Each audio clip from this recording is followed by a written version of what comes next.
Okay, I've been trying to do a video the last several days, but we've gotten so busy that honestly, we just haven't even had time to go through it. But I noticed that the golf course has been really busy, and especially Fridays. Us, we love seeing that. I love seeing it busy because it gives us that little confidence that we're doing our job correctly when it's busy. But also, we want to do even better. There's no perfect course out there, so we have things that we want to improve on. And when we see it's really busy and people are happy utilizing the golf club, that makes us want to do our job better. But I also wanted to discuss, I haven't talked about the bunker sand on 14. First of all, the project came out really good. We're all done with it on 14. Our ditch is working excellent. As you see over here, you have a little bit of rough between our ditch and our fairway, which is exactly the way it was designed. We kept a couple trees right here, these big trees that were original trees from a picture I have, at least from 1942 it was. So that's why we kept them there. They're a little bit close to the ditch and they overhang a little more than I'd like. I don't, even architects, they don't like trees overhanging in fairways. If you're in the fairway, you shouldn't really have a penalty from a tree. That's a longer discussion for another day, but I just wanted to show you our workout here. Our fairway is growing in real good. We've had colder weather, so it's a couple weeks behind, but it's filling in nicely, especially considering that this was just our plugs from our aerification. But as you can see right now, we're out here in the landing area for the tee shot.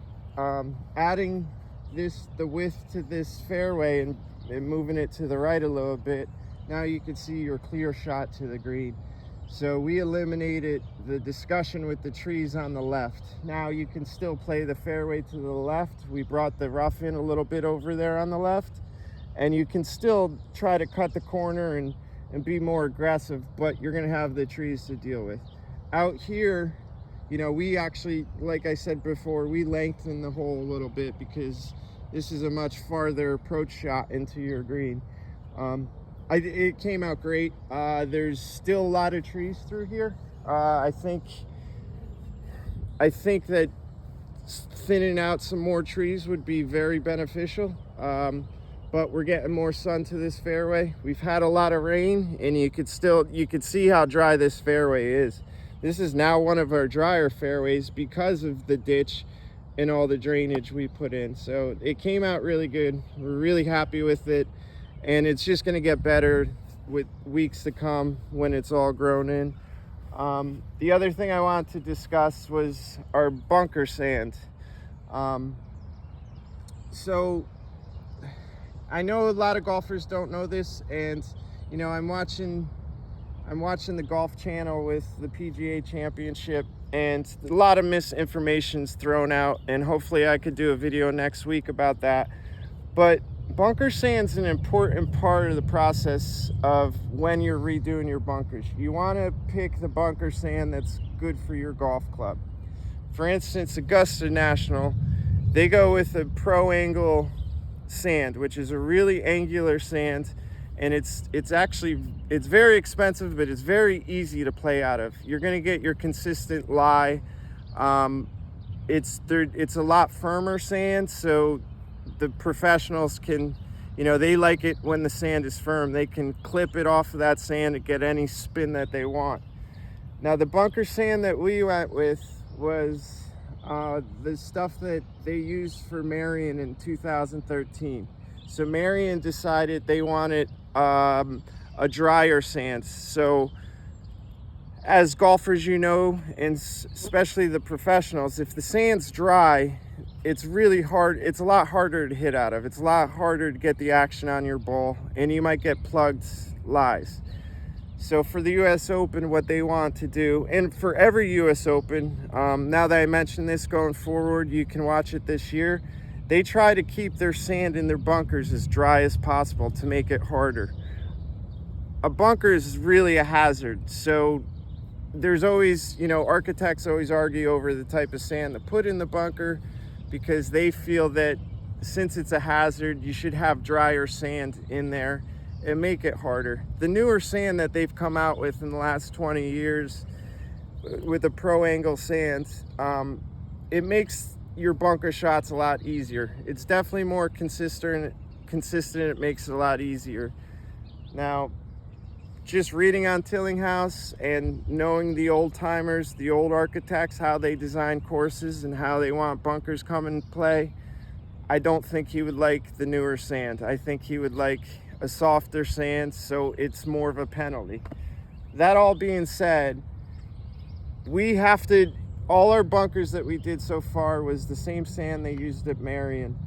So when it dries up, it's harder to hit out of. And with older courses, I think that's a good, that's a good philosophy that we should have.